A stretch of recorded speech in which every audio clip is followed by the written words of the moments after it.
Salut à tous, c'est Evan de la No Code Academy. Alors, on se retrouve aujourd'hui pour une vidéo One Day One Tool. Alors, One Day One Tool, c'est quoi? C'est très simple. C'est un défi que je me suis lancé, 30 jours, 30 vidéos, pour vous faire découvrir les outils No Code. Alors, ça peut être des outils No Code de création d'applications, comme on va le voir aujourd'hui, des outils de création de newsletters, mais aussi d'automatisation, etc., etc. Alors aujourd'hui, on va voir Substack. Alors Substack, c'est quoi? C'est très simple. C'est écrit en 2018 par Chris Best, pour vous faire un petit historique. Ça permet de créer des newsletters, mais aussi des podcasts. C'est assez simple d'utilisation. On se retrouve un peu sur une plateforme type Word, WordPad en amélioré. Donc on va voir par la suite comment l'utiliser. Il faut savoir que maintenant, tous les plus grands journalistes américains sur Substack, clairement, parce que ça permet de gagner pas mal d'argent. Il y a aussi beaucoup de places en presse locale qui ont été fermées récemment aux États-Unis. Il faut savoir de 2004 à 2018, la moitié des emplois des journalistes sont partis en fumée à cause de budget. Les gens vont plus se renseigner maintenant sur Internet vers des médias un peu plus underground, moins mainstream. Donc Substack a fait une flambée fulgurante durant ces dernières 3 années. On est passé de 11 000 newsletters à 250 000. Voilà pour le bref historique. Alors, comme vous le voyez à l'écran, je suis sur la plateforme Substack. On va voir un peu comment ça fonctionne. C'est assez simple. Il suffit ici de vous enregistrer. Donc ici, vous venez sur Start a Publication. Vous pouvez vous connecter à Twitter ou directement le faire à la main via le mail, à l'ancienne. Donc c'est ce qu'on va faire. Je vais mettre mon mail. Après, je vous expliquerai un peu les avantages et les inconvénients de Substack. Donc on accepte comme un grand garçon les conditions. On va mettre une photo. Donc attention les yeux.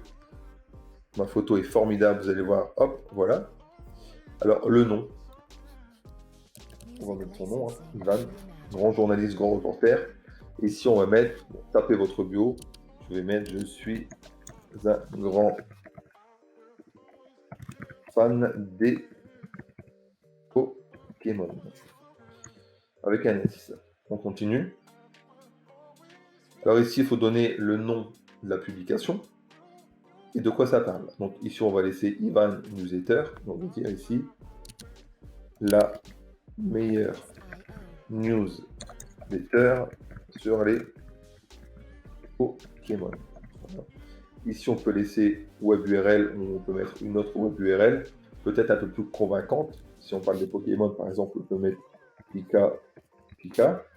On continue. Ah, c'est déjà pris. Ah, faut le faire.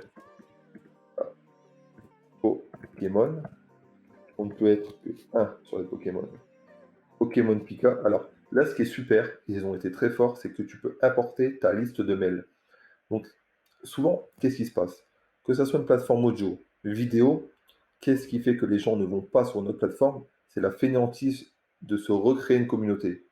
Tandis que là, si avec un format CSV, tu peux aller récupérer tout ton main chip, les autres, je ne les connais pas, ça va être très simple pour toi, tu peux récupérer toutes tes adresses mail. Donc, tu vas y aller sans crainte.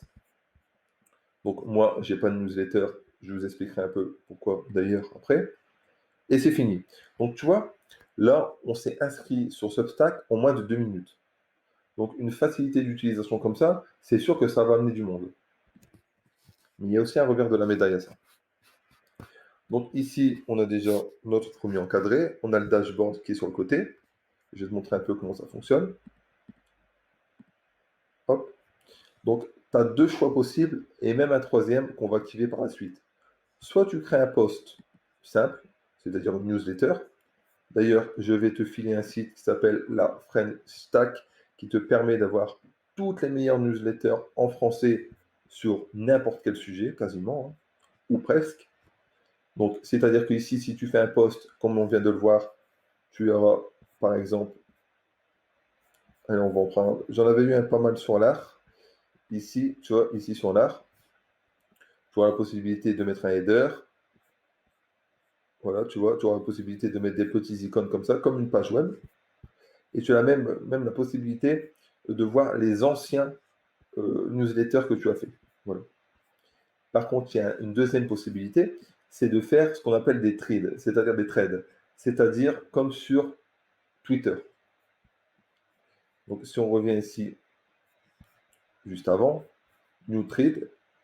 Alors, je vais te montrer une petite capture d'écran que j'ai trouvée sur le net. Ça va ressembler à ça. Tu peux mettre une phrase courte et parler avec tes auditeurs, avec ton auditoire, comme sur Twitter. Mais sache, comme tu le vois ici, Hayden, tu peux rendre ça payant ou gratuit, comme ta newsletter. Donc ça, c'est les deux possibilités. Donc on va aller voir un peu quand même comment ça fonctionne au niveau que je retrouve là. Alors ici, on va regarder un peu comment ça fonctionne au niveau des posts quand même. Donc ici, si je crée un new post, je retrouve ici, comme sur Word, la possibilité de mettre en gras, en italique, de mettre des liens, des images, de souligner.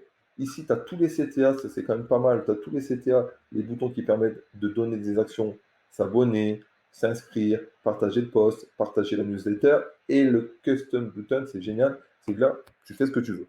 Par exemple, tu dis, quand tu cliques sur ce bouton, tu vas être amené, je ne sais pas, à une autre plateforme de paiement, ou tu vas être amené, je ne sais pas, à un Facebook, etc. Tu fais ce que tu veux. Tu peux styliser, ça c'est bien pour le référencement sans doute. Heading 1, 2, 3, tu as ta hiérarchie HTML, tu as tes listes à puces, tu as les citations. Donc on voit que franchement c'est super complet. Et juste au-dessus ici, tu as tes bannières. Header, footer, comme on l'a vu ici sur Artips. Tu vois ici, tu as ton footer. Et ici, tu as ton header. Donc, tu vois, je trouve ça pas mal pour des gens, par exemple, qui font de l'art, de ne pas être obligé de payer un site internet. Ils ont juste de l'information à donner toutes les semaines. Ils font gratuitement une Substack et ça leur permet, par exemple, dans le monde de l'art qui est assez galère, de récolter un peu de fonds. Il faut faire attention, il y a 10% de reverser à Substack à chaque abonnement fait par ton auditoire. Donc, voilà comment ça fonctionne globalement, c'est assez simple. Les trades, c'est à peu près pareil. Mais il y a aussi une autre option si tu vas ici dans Setting, qui est le podcast. Donc, tu descends tout en bas et tu verras, tu as la possibilité ici de mettre, est-ce que tu veux activer la bêta, c'est encore une bêta du podcast, tu mets oui, OK, et tu vas voir, quand tu vas revenir ici dans ton dashboard, tu pourras mettre un nouvel épisode de ton podcast. Donc, soit tu l'as déjà créé, tu l'uploads, soit tu peux directement ici le créer. Bon, moi, je n'ai pas de podcast, donc ça ne sera pas pour aujourd'hui. Voilà. Donc, tu le vois, c'est très simple. Alors, les avantages, clairement, c'est quoi? C'est que c'est très simple de s'inscrire, c'est très simple de créer des posts, des podcasts et des threads. Donc, facilité d'utilisation, gratuité pour l'écrivain, hein, pas pour les auditeurs. Enfin, ça dépend si tu veux rendre ta newsletter gratuite. Mais justement, c'est ça le problème, c'est qu'au bout d'un moment, comme tu vois, certains journalistes gagnent des centaines de milliers de dollars avec Substack. Quand on te prend 10%, à un moment donné, certains journalistes passent sur un CRM qui vont personnaliser, tailler pour eux, parce que 10% sur 100 000 dollars, ça commence à faire beaucoup. Donc ça, c'est le petit désavantage. Et l'autre petit désavantage, c'est que maintenant, il y a j'allais dire une chier, mais c'est le cas de le dire, une chier de newsletters qui ne sont pas forcément intéressantes. Alors moi-même, j'avais fait la bêtise pour suivre un peu comme un mouton faire une newsletter, mais je me suis rendu compte que finalement, je n'avais pas de plus-value à apporter par rapport à mes concurrents, entre guillemets concurrents, qui faisaient déjà un super boulot.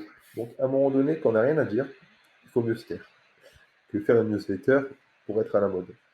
Donc si vraiment vous avez une plus-value à apporter, pas une énième newsletter qui apporte des copier-coller de Twitter ou Facebook ou de Google Alert.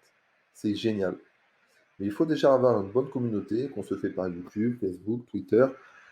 C'est pour ça que les personnes qui marchent le mieux sont souvent des anciens journalistes qui viennent sur Substack, mais qui amènent avec eux déjà une flopée de gens qui suivent, un gros auditoire. Ça ne t'empêche pas de tenter ta chance, mais essaie d'avoir une bonne plus-value pour ça. Voilà, alors c'était Ivan, on va se retrouver demain pour une prochaine vidéo. Je ne sais pas encore sur quel outil, on verra bien. J'espère que cette vidéo t'a plu. Je te le répète, si tu as une plus-value vraiment à apporter au monde sur n'importe quel sujet, Substack est fait pour toi. Je te mets en description le lien de Substack. Deux, trois choses à savoir sur Substack, ça pourra toujours t'aider. et je te dis à demain pour une prochaine vidéo. Salut.